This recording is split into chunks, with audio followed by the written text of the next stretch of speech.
In the blood-soaked canyons of the Arizona Territory, a line is drawn between survival and damnation, not by rivers, but by prejudice. What happens when a woman haunted by her own past and living on the edge of a hostile world finds a man bleeding out in the dust? She sees only a life to be saved, not the color of his skin.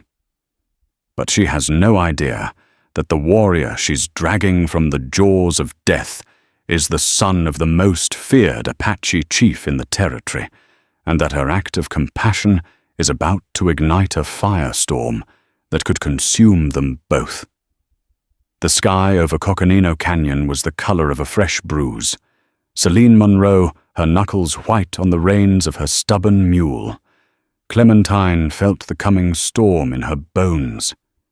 It was a deep, resonant ache that her late father, a man of science and sorrow, would have dismissed as folklore. But out here, where civilization was just a dusty street and a handful of saloons named Redemption Gulch Folklore, was as real as the grit between her teeth. For 2 years, Sally had called this rugged landscape home. Her small, defensible cabin built into the side of a mesa was a testament to her resilience. It was a lonely existence, punctuated by twice-monthly trips to the gulch for supplies, where she'd endure the suspicious stares and condescending pleasantries of the townsfolk. They saw a woman alone, a spinster at 24, with calloused hands and a gaze too direct for their liking. They didn't see the daughter of Dr. Samuel Monroe, a once brilliant Boston physician who had fled west with his daughter, and his shame after a fatal misdiagnosis ruined his career. He had taught her everything he knew about medicine, not from textbooks, but from the earth itself. Poultices of yarrow to stop bleeding willow bark for fever, and the grim practical knowledge of how to set a bone and stitch a wound. It was this knowledge that sent her out into the teeth of the approaching storm. Old Man Hemlock's prize bull had been gored by a rival, and he'd promised her a sack of flour and 3 smoked hams to patch the beast up. It was a fool's errand in this weather, but flour and ham meant she wouldn't have to face the leering eyes of the general store owner, Mr. Gable, for another month. The first drops of rain, fat and cold, splattered against her worn leather hat as she guided Clementine down a treacherous switchback path. Thunder, a low growl just moments before, now cracked like a celestial whip. The canyon walls, usually a majestic tapestry of red and ochre, were swallowed by sheets of grey rain. It was in the momentary silence, after a particularly violent clap of thunder, that she heard it. It wasn't the cry of a coyote or the scream of a hawk. It was a human sound, a pained groan, almost stolen by the wind. Sally froze, her heart hammered against her ribs. Every instinct, honed by 2 years of solitude and survival, screamed at her to turn back. The Apache were restless. Raiding parties had been reported near the Verde River. The men in the gulch spoke of it with a mix of fear and bloodlust. A lone woman was a target. But the sound came again, weaker this time, an echo of agony that snagged on her conscience.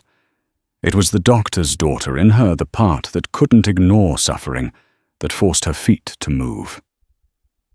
Tying Clementine's reins to a sturdy juniper, she pulled the old Spencer rifle from its scabbard. The weight of it was a cold comfort. She moved cautiously, her boots slipping on the slick red rock. The sound led her towards a narrow wash, now beginning to flood with a muddy torrent. And then she saw him. He was sprawled face down in the red mud, one arm flung out as if reaching for something that wasn't there. He was Apache. That much was clear from the breechcloth, the high moccasins, and the intricate beadwork on the quiver of arrows still strapped to his back. A raven wing of black hair was matted with blood and mud.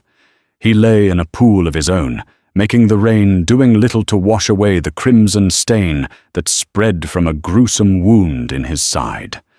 Another gash on his temple bled freely. He was for all intents and purposes a dead man. Selly's breath hitched. This was not some abstract threat whispered about in a saloon. This was a man dying at her feet. He was the enemy, the savage the townsfolk feared, the reason she carried a rifle. Her mind raced. Leave him. It was the only sane choice. If his people found her with him, they might think she was the cause. If the men from the Gulch found her, they'd call her a traitor or worse. Sheriff Brody was a decent man, but public opinion in Redemption Gulch was a force of nature he couldn't control. She took a step back, her boots squelching in the mud. The wind howled, whipping her hair across her face. And then the man moved. His fingers twitched, digging into the mud. A shudder racked his powerful frame. He wasn't dead. Not yet. Selly's father's voice echoed in her memory, a low murmur from a night long ago, as he'd stitched up her own hand after a childhood accident. Pain is just a signal, Selene. It means the body is still fighting. You never ever give up on a fighter. Damn him. Damn his conscience that he had passed down to her like a family curse. She looked at the sky, then back at the dying man. It was madness. It was suicide. But as she knelt beside him, pushing the wet hair from his face to reveal a strong, high cheek-boned profile, she knew she couldn't leave him. To abandon a fighter was to abandon the very last piece of her father she carried inside her. With a grunt, she holstered her rifle and tried to turn him over. He was heavy, all corded muscle and solid bone. He groaned again, his eyes fluttering open for a brief second. They were dark, bottomless, and filled with a blaze of defiant hatred before they rolled back into his head. "All right, you stubborn fool," Selly muttered, her voice raw against the storm. "Looks like we're both going to die today. But you're not dying here." She ripped a long strip from her petticoat, a sacrifice of decency to the god of necessity, and pressed it hard against the wound in his side. The bleeding was terrifyingly profuse.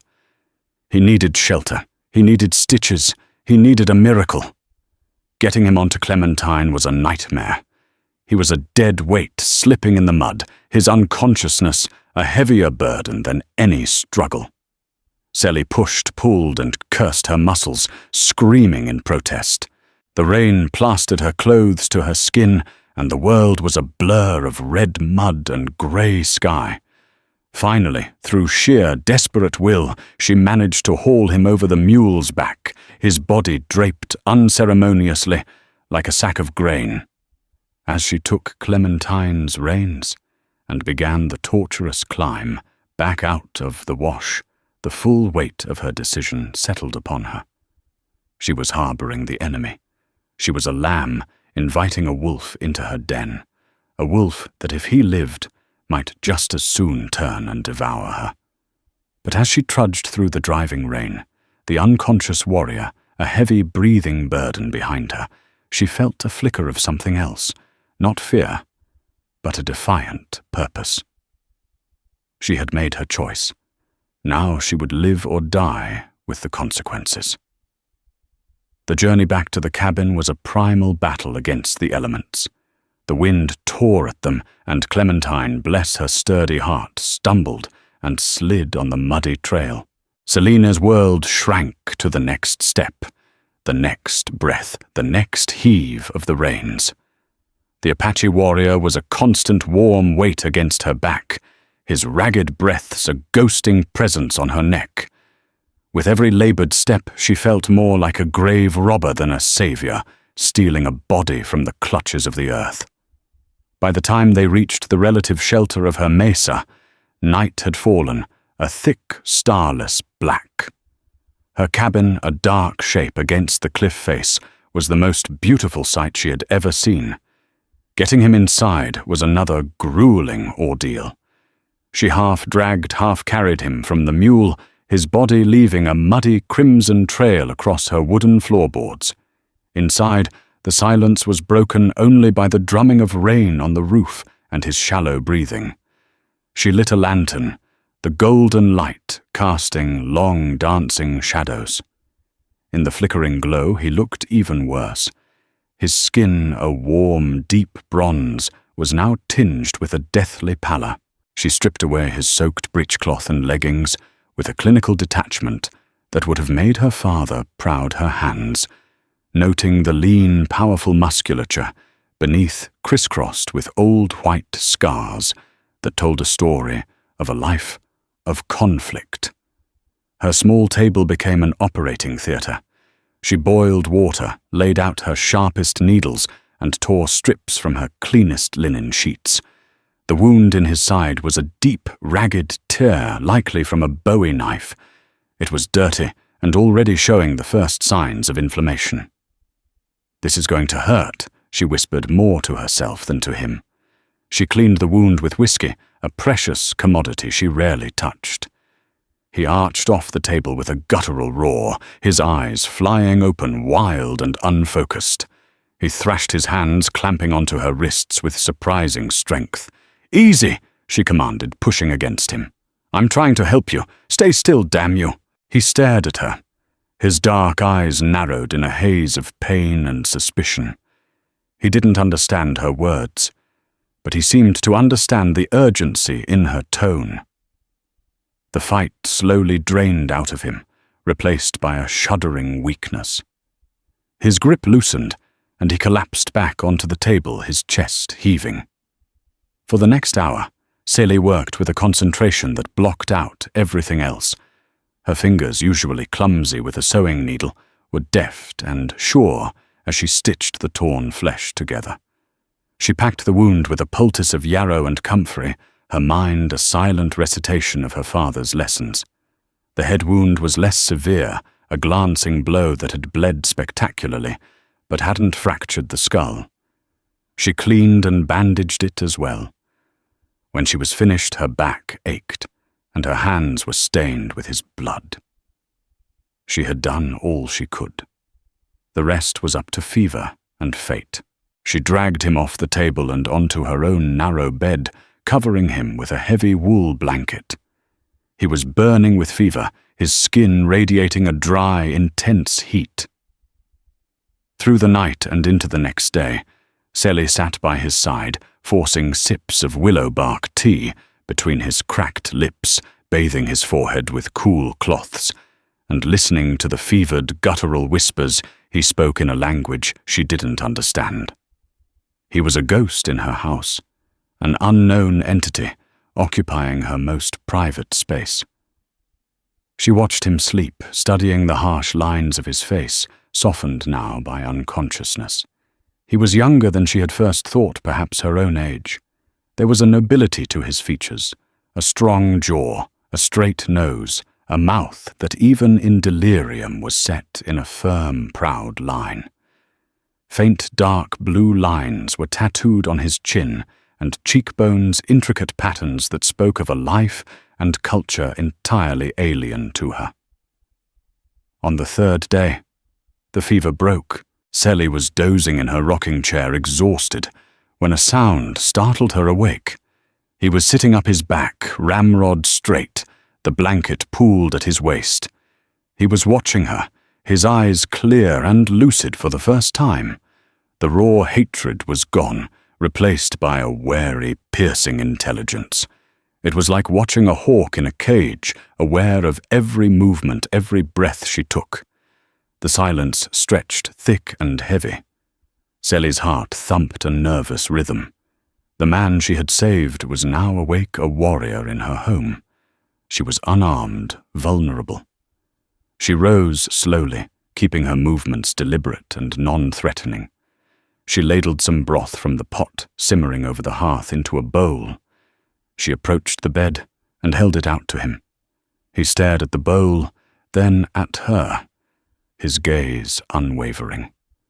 He didn't move. "It's just broth," she said softly, her voice raspy from disuse. "Rabbit, you need to eat." He obviously didn't understand the words, but the gesture was universal. After a long moment, he gave a curt, almost imperceptible nod. He reached for the bowl, his movements stiff. His hand brushed against hers, his skin still warm. The brief contact sent a jolt through her, a startling spark of connection in the charged silence. He drank the broth slowly, never taking his eyes off her. When he was finished, he held the empty bowl out. Their routine for the next several days was established in that moment. It was a silent pact. She would provide care, and he would accept it. They were two enemies bound together by a wound and a storm existing in a fragile truce within the four walls of her cabin. She learned the rhythm of his presence. He was neat, almost fastidious. When he was strong enough to stand, he would wash himself with the basin of water she provided, his movements economical and precise. He never spoke, but his eyes followed her everywhere. She felt his gaze as she kneaded bread, as she mended her clothes, as she read her father's worn copy of Shakespeare by the firelight. It should have been terrifying, but strangely it wasn't. His presence was watchful, but not menacing. There was a quiet dignity about him that defied the savage label the townspeople used. One afternoon, she dropped her last sewing needle, and it fell through a crack in the floorboards. She cursed in frustration, knowing it was lost forever. The next morning, a new needle lay on her table. It was long, impossibly sharp, and carved from a sliver of bone. She looked at him, and he was watching her, his expression unreadable. He simply nodded towards the needle. It was the first gift, the first crack in the wall of silence that separated their two worlds. Sally picked up the bone needle, its surface smooth and cool against her fingers. She didn't know his name or his story, but she knew he had saved her a trip to Redemption Gulch, and in that small, silent gesture, she felt a bond forming, one that was as dangerous and as undeniable as the storm that had brought him to her. As the days bled into a week, the warrior's strength returned with a speed that astonished Sally. The deep gash in his side was healing cleanly, a testament to his own resilience and her careful tending. He began to move around the cabin, his lithe grace a stark contrast to her own more practical movements. He would stand at her small window for hours, staring out at the vast, empty expanse of the canyonlands, a hawk scanning his domain. The silence between them began to thaw, replaced by a rudimentary form of communication. It was a language of gestures and single words. He pointed to the water bucket and she said, "Water." He repeated the word, his pronunciation, guttural but clear. She pointed to herself. "Sally." He watched her lips, then tapped his own chest. "Nikan." The name suited him. It felt strong, solid. Nikan. One evening he sat across from her at the hearth, his dark eyes intense in the firelight. Using the tip of a charred stick on a piece of slate she used for notes, he began to draw.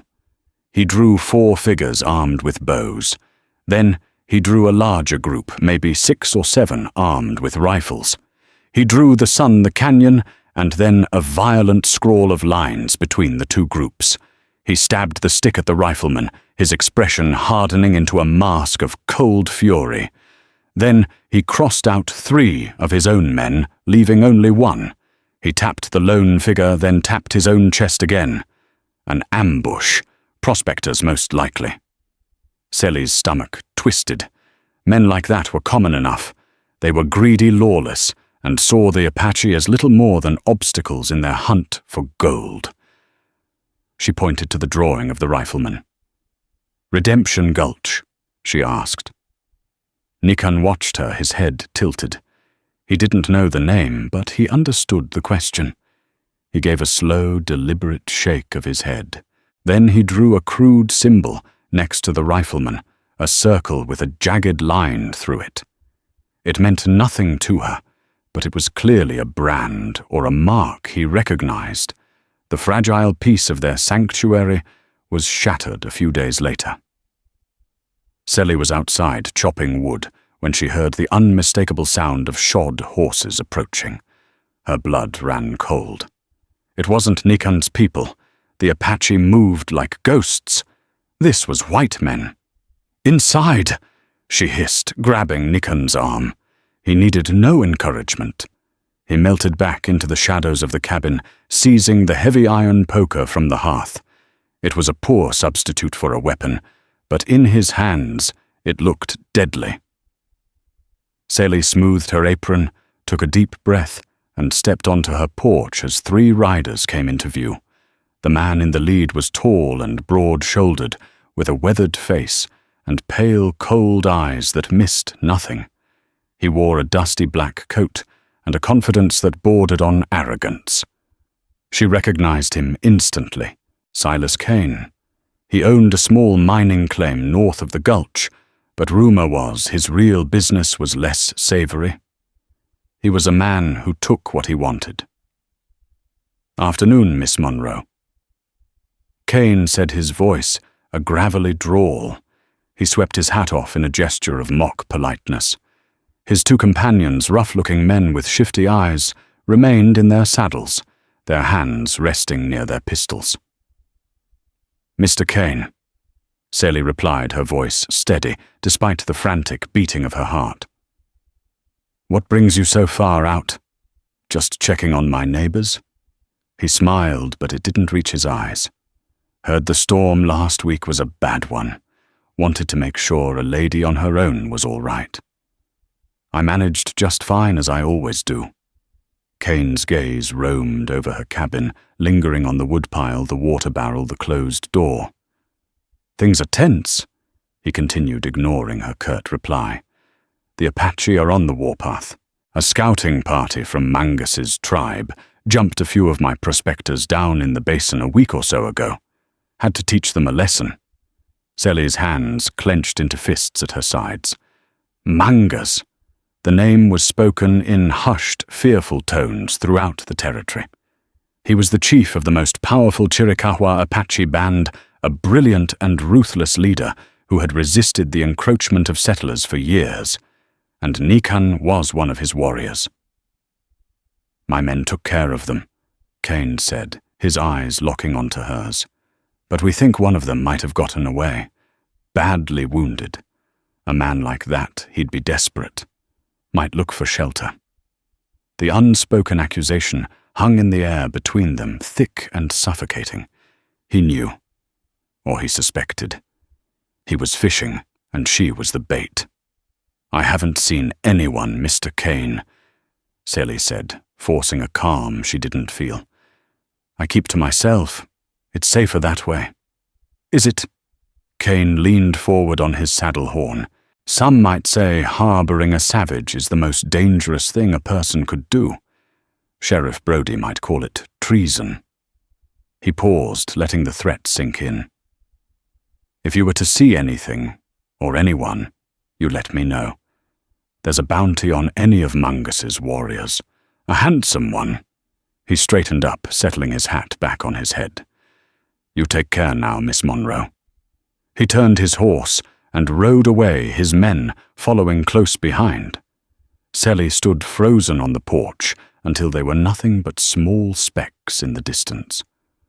Only then did she allow herself to tremble. She stumbled back inside, her legs weak. Nikan was standing exactly where she had left him, the poker still gripped in his hand, his body coiled like a snake, ready to strike. He had heard everything. He hadn't understood the words, but he had understood the tone, the menace, the name, Mangas. He looked at her, and a new question entered his eyes. It was no longer just wary curiosity. It was a question of allegiance. Kane had drawn a line in the sand, and she was standing on one side, he on the other.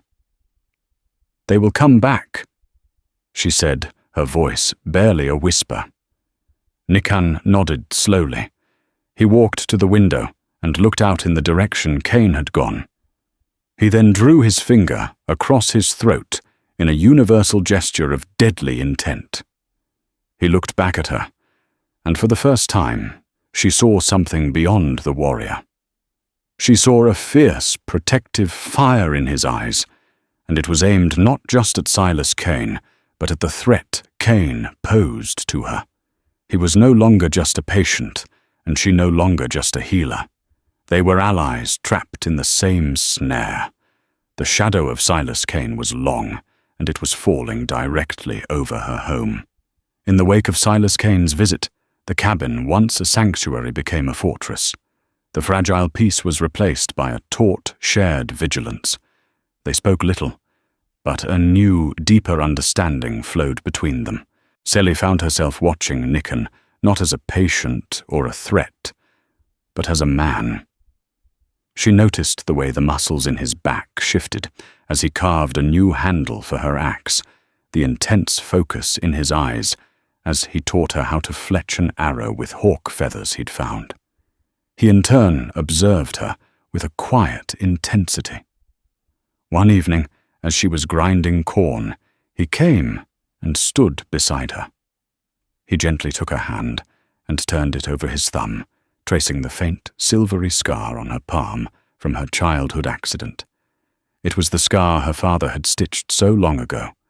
His touch was unexpectedly gentle. He looked from the scar to her eyes, a silent question in his. Sally's breath caught. "I was a child," she said softly, knowing he wouldn't understand the words, but hoping he'd understand the tone. "A broken bottle." Nikan nodded slowly. Then, with a solemnity that took her aback, he pulled the tattered linen shirt she'd given him over his head. In the dim firelight, his torso was a road map of his life. He pointed to a puckered, star-shaped scar on his shoulder. He made a gesture like a claw. "Bayesh," he said. The word was sharp, like the thing it described. "Bear." He traced another, a long, thin line across his ribs. He made a slithering motion with his hand. "Tlish." "Snake." Then he pointed to a cluster of small, round scars on his forearm. He looked at her, his expression grim, and drew the symbol Kane's men had used in the sand, drawing the circle with the jagged line. He spoke a name with venomous disgust. "Kane!" It was a litany of survival, a history told not in words but in flesh and bone. Sally felt an overwhelming urge to reach out to trace the lines of his past as he had traced hers. Her hand lifted hesitant and stopped just short of his skin. The air between them crackled with an unspoken energy. He didn't move his dark eyes, holding hers, giving her permission. Slowly she let her fingertips brush against the rough, scarred skin of his shoulder. It was warm, alive. His muscles tensed under her touch. It was a moment of profound intimacy, more revealing than any conversation. They were two people from warring worlds, sharing the silent language of their wounds. He caught her hand, his fingers lacing through hers. He did not pull her closer, nor did he push her away.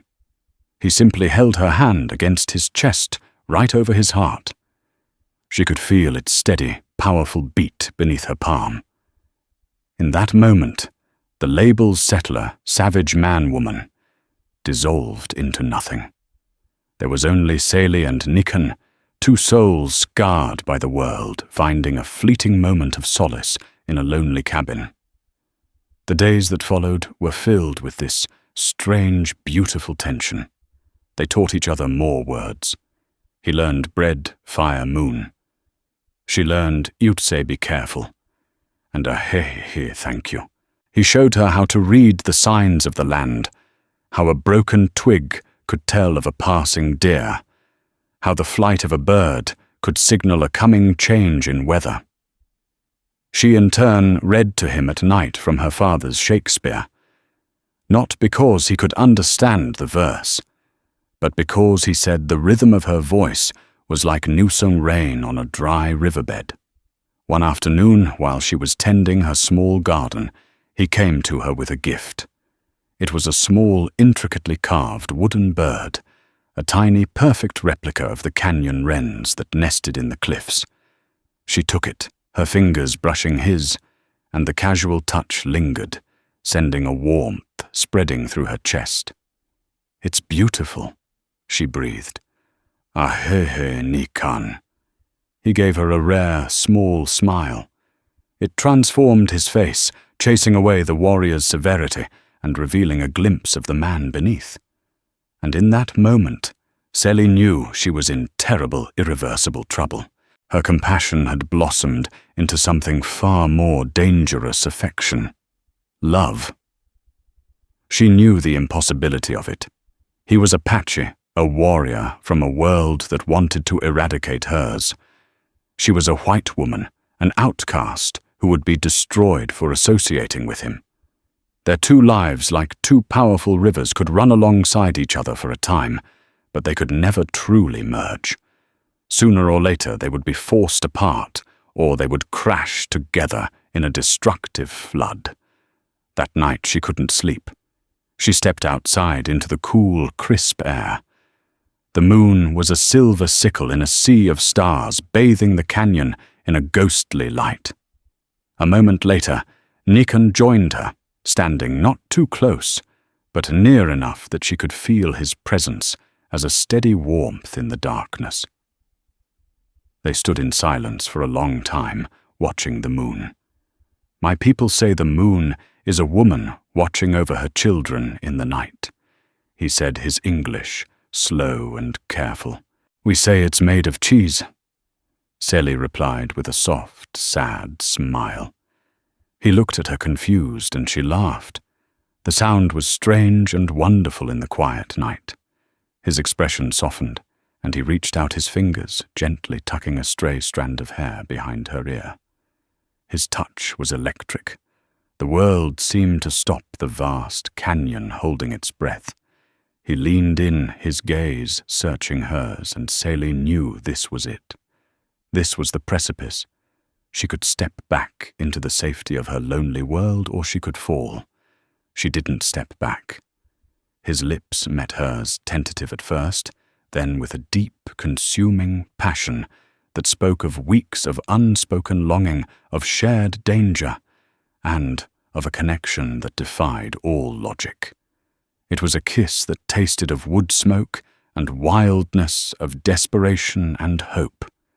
It was a promise and a betrayal all at once. When they finally broke apart, breathless, they both knew that nothing would ever be the same. They had crossed a line, and there was no going back. The stolen kiss under the moonlight had changed the air between them. It was now charged with a fragile, beautiful thing they dared not name. But the world outside their small cabin hadn't changed, and its brutality was about to remind them of that fact. The attack came at dawn. Sally was jolted from a light, restless sleep by a sound that didn't belong, the sharp crack of a rifle, followed by the splintering of wood near the window frame. "Get down!" Nikan's voice was a low, urgent growl. He was already moving, rolling off the pallet he'd made for himself by the hearth and grabbing the heavy poker. Another shot rang out, this one shattering the small window pane. Glass tinkled onto the floor. Sally scrambled on her hands and knees to the far wall, her heart hammering against her ribs like a trapped bird. Her Spencer rifle was on its pegs above the mantelpiece, terrifyingly out of reach. Kane, now she breathed the name, a curse. "He's not a patient man," Nikan said, his eyes scanning the room, assessing their hopeless situation. They were trapped. Her cabin, built for defense against the elements, was a wooden coffin in a gunfight. "There are 4 of them," Nikan whispered, peering through a crack in the log wall. "He has them spread out. We are pinned." Sally looked at her rifle, then at the fireplace. The poker in Nikan's hands was useless against rifles. They had one gun, a handful of cartridges, and no way out. Fear, cold and sharp, pierced through her. This was how it ended. They would die here together on the floor of her home. "The floorboards," she said, suddenly her mind racing. "Under the bed. My father. He dug a small cellar for preserves. It leads to a crawl space that opens out on the narrow ledge behind the cabin. It was a desperate chance. The exit was small, barely big enough for a person to squeeze through, and it opened onto a treacherous, crumbling ledge on the sheer cliff face, but it was the only way. Nikan's eyes lit with understanding. "You go. Draw their fire to the front." "No," she said, her voice shaking but firm. "We go together. They will see. The ledge is exposed. Then we have to give them a reason not to look." Her eyes fell to the lantern still burning low on the table, and then to the stack of quilts in the corner. An idea wild and terrifying sparked in her mind. "Give me your shirt," she commanded. Without questioning, he pulled off the linen shirt she'd given him. Sally stuffed it with straw from her mattress, ticking, then topped it with a spare sunbonnet. She propped the crude decoy in the shattered window frame, just visible from the outside. "Now," she whispered, her hands already working at the heavy trap door, hidden under her bed. It was swollen with damp and hadn't been opened in a year. Nikan joined her, his powerful shoulders straining against the wood. With a groan of protest, it finally gave way, revealing a dark, musty-smelling hole. "Go," he urged. "Together," she insisted, grabbing his hand. Just as they were about to slip into the darkness, a volley of shots tore through the cabin. The decoy was ripped to shreds, collapsing in a heap. "Now they think one of us is hit," Nikan said, a grim satisfaction in his voice. "They will be bolder." They scrambled into the cellar, pulling the heavy door down over them, just as the cabin door burst open with the force of a heavy boot. They could hear Kane and his men tromping above them, their voices muffled, but triumphant. "Find the other one. He can't have gone far." Kane's voice snarled. Sally and Nikan moved through the crawl space in suffocating darkness. The air was thick with the smell of damp earth and spiders. Sally's shoulders scraped against the rock ceiling, but she pushed forward her only guide, the warmth of Nikan's hand in hers. They reached the exit, a small opening obscured by a thick growth of desert sage. Peering through, Sally could see the canyon drop away 100 feet below. The ledge was barely a foot wide. "They're setting the cabin on fire!" Nikan whispered, his voice tight with fury. A faint orange glow began to illuminate their hiding spot, and the smell of smoke reached them. They had to move. They slid out onto the ledge, pressing themselves flat against the cold stone of the cliff face. Below they could see 2 of Kane's men circling the base of the mesa rifles ready. Kane himself stood before the burning cabin, a silhouette against the flames, his face lit with a demonic glee. Her home, her books, her father's instruments, the small wooden bird Nikan had carved for her, everything was turning to ash. A wave of despair washed over her, so potent it almost made her dizzy. Nikan's hand tightened on her arm, steadying her. He pointed up. Their only escape was to climb. The cliff face was steep but not sheer, offering a series of small, precarious handholds and footholds. It was a climb that would have been difficult for an experienced mountaineer. For them in the dark, with Kane's men below, it was a death sentence. But the fire was spreading, the heat growing more intense. They had no choice. Nikan went first, his movements fluid and certain as a mountain goat. He tested each hold before trusting his weight to it, his whispers guiding Sally's hands and feet in the darkness. "Here, to your right." A strong root. Her fingers were raw, her muscles screaming. More than once her foot slipped on loose shale, sending a shower of pebbles clattering down into the darkness. Each time Nikan's strong grip was there, holding her, keeping her from falling. They were halfway up, when a shout from below told them they had been spotted. The orange glow of the fire cast their moving shadows against the cliff. A rifle shot cracked the bullet, whining past Sally's ear and smacking into the rock beside her head, showering her with stone fragments. She cried out, her grip faltering. "Do not look down, Sally!" Nikan commanded his voice, a lifeline in the chaos. "Look at me. Only at me." She forced her eyes upward, focusing on his silhouette against the star-dusted sky. Another shot, then another. The bullets were closer now. Kane's men were finding their range. There was a thud and a sharp intake of breath from above her. "Nikan!" she gasped, terror seizing her. "I am all right," he grunted, but his voice was strained. "It is just a scratch. Keep climbing. We are almost there." Fueled by a fresh surge of adrenaline, Sally scrambled the last few feet, hauling herself over the lip of the mesa onto the flat, windswept top. She collapsed, her lungs burning. Nikan was right behind her, but he fell to his knees, his hand clamped to his calf. Blood dark in the moonlight was seeping through his fingers. They had escaped the fire, but they were exposed, wounded, with nowhere left to run. Below they could hear Kane's men beginning the climb up the main path. They would be here in minutes. The siege wasn't over. It had just moved to higher ground. The top of the mesa offered no shelter, only scattered boulders and stunted junipers. It was a windswept, desolate stage for their final act.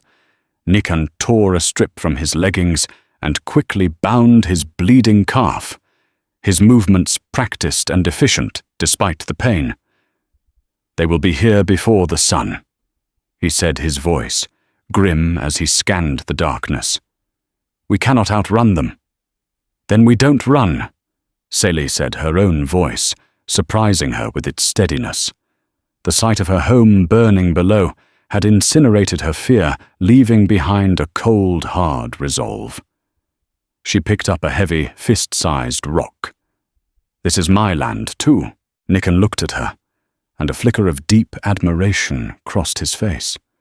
He nodded, then let out a low, piercing whistle, a sound that mimicked the cry of a nighthawk so perfectly that for a moment Sally thought it was one. He repeated it 3 times, a haunting, lonely call that echoed across the canyon. "What was that?" she asked. "A prayer," he said simply, though she sensed it was more. They positioned themselves behind the largest cluster of boulders near the path, a pitiful defense. They had Sally's rock and Nikan's grim determination. The minutes stretched into an eternity. The first grey light of dawn was beginning to outline the eastern horizon when they heard the scrape of boots on rock. Kane and his men had arrived. "Spread out! Find them!" Kane's voice barked, full of arrogant certainty. "The buck is wounded. They can't have gone far." Suddenly the world erupted. From the shadows on the far side of the mesa, silent figures rose like spirits from the earth. A volley of arrows, swift and silent, as death hissed through the air. One of Kane's men crumpled with a choked cry, an arrow protruding from his chest. Another screamed as an arrow pierced his shoulder, sending his rifle clattering to the ground.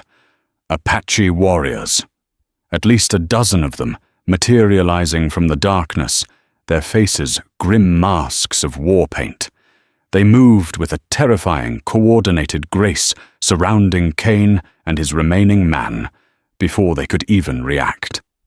Silas Kane stood frozen, his bravado evaporating in the face of the silent, deadly apparitions. He looked from the warriors to Nikan, who had stepped out from behind the boulder. A look of dawning horror crossed Kane's face.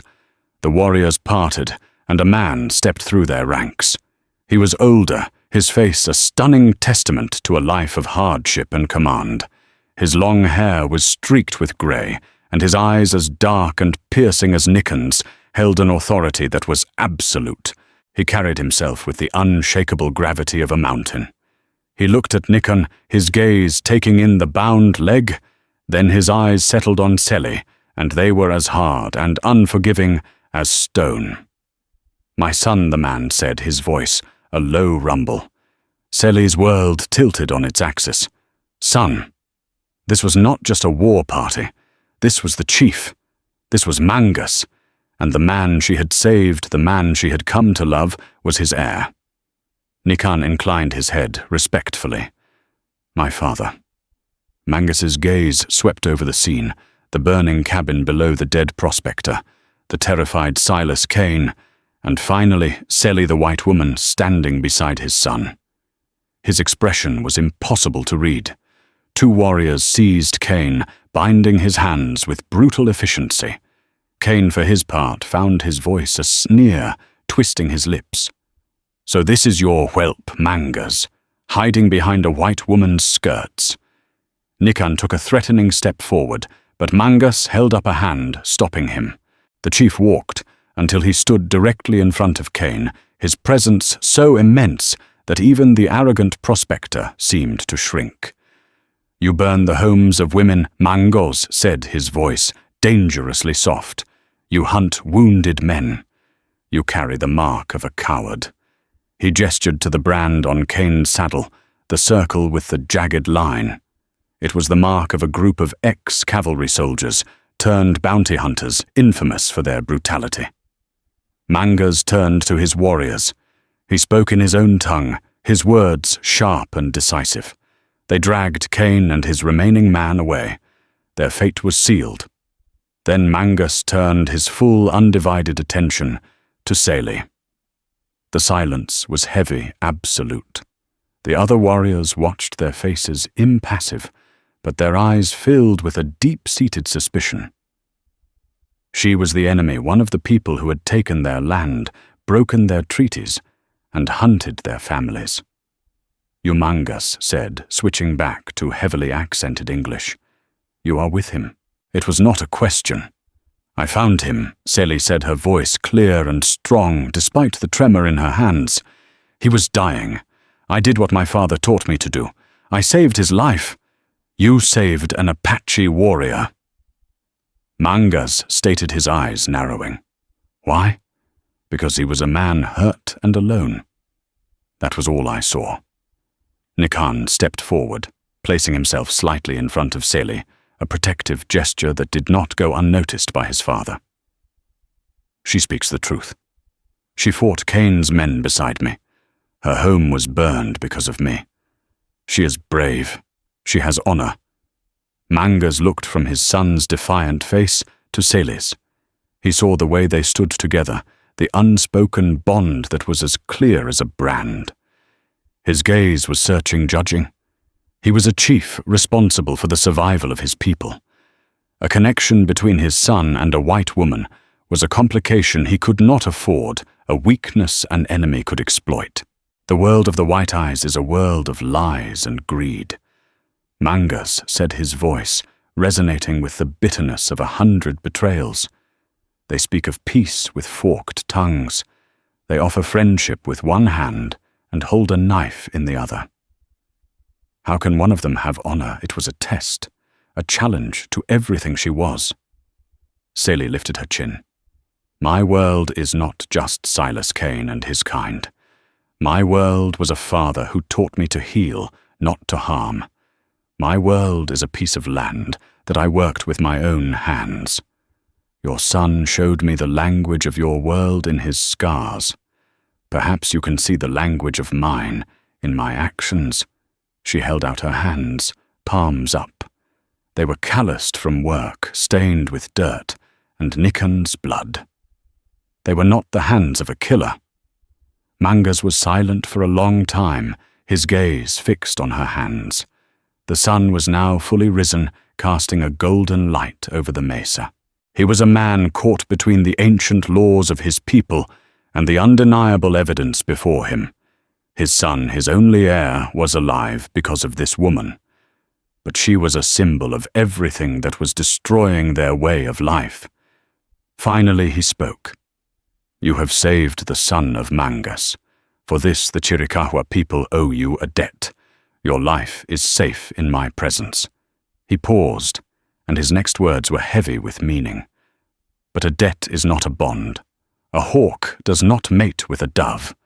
You will come with us to our camp, and there we will decide what is to be done with you. The journey to the Apache camp was a silent, somber affair.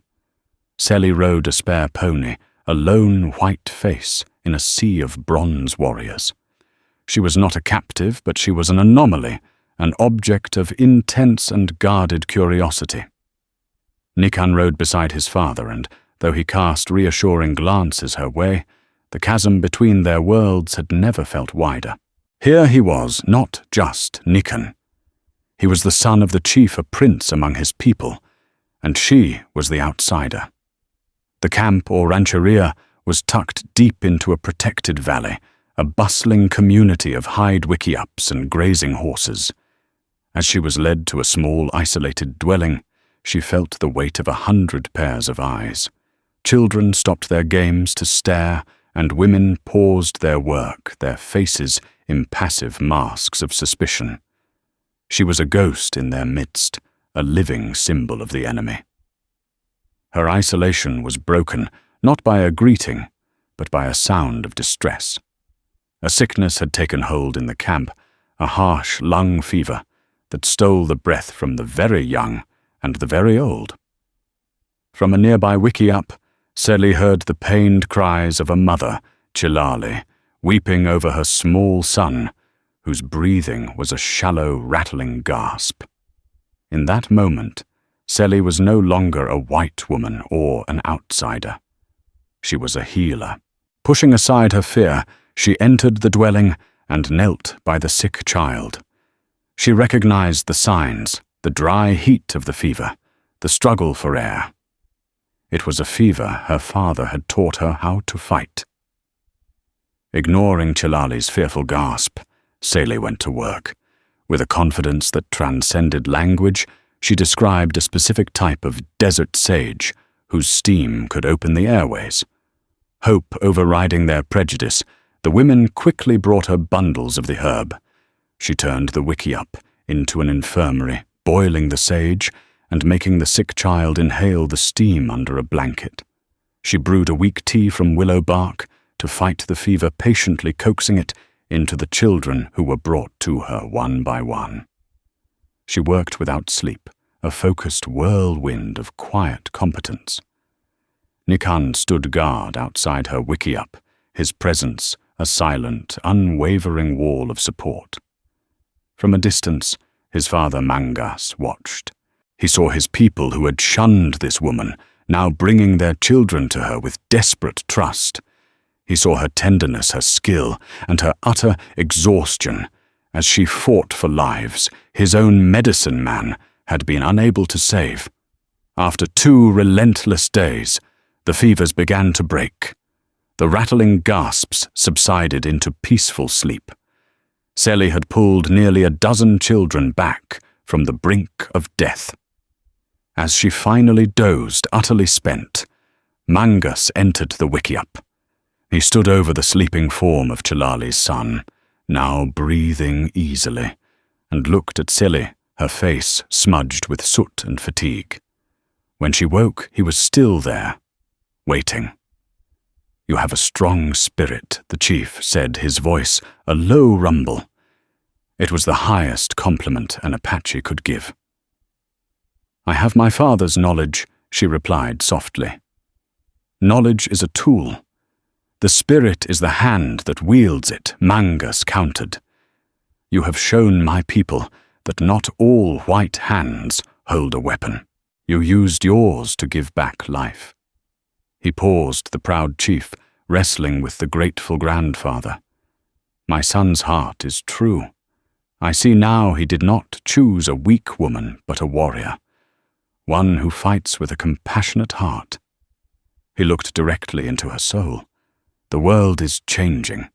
Perhaps the old ways of hate must change with it. A bridge must be built between our peoples if we are to survive." He glanced at a long white scar across his own knuckles. A bridge is made of strong things, of stone and wood, of truth, of scars. He left without another word, but his meaning was clear. It was not a promise of an easy future, but it was permission. It was a beginning. That evening, Nikan came to her. He took her hands, the hands that had saved his life and the lives of his people's children, and raised them to his lips. "My father sees you now. Seli," he whispered. He sees the warrior in you. And what do you see? She asked, her heart full. I see my home, he replied, his eyes reflecting the firelight, full of a love as wild and enduring as the canyons around them. They stood together at the edge of the camp, watching the moon rise. Their future was an unwritten path of certain danger, but they would face it together, the first stones laid for a new bridge, built not on promises, but on shared scars and a defiant love. The story of Selene Monroe and Nikon isn't just a romance. It's a testament to the idea that our shared humanity can be a light in the darkest of times. Their love wasn't built on ease or convenience, but forged in fire prejudice and the will to see a person, not a label. It reminds us that the bravest warriors aren't always the ones who fight with guns and knives, but those who fight with compassion, healing, and the courage to build bridges where others have built walls. What do you think? Could a love like theirs truly have survived in the brutal world of the Old West? Let me know your thoughts in the comments below. If their story of courage and forbidden love moved you, please give this video a like, share it with someone who loves a powerful story, and be sure to subscribe for more tales from the untamed heart of history. Thank you for listening.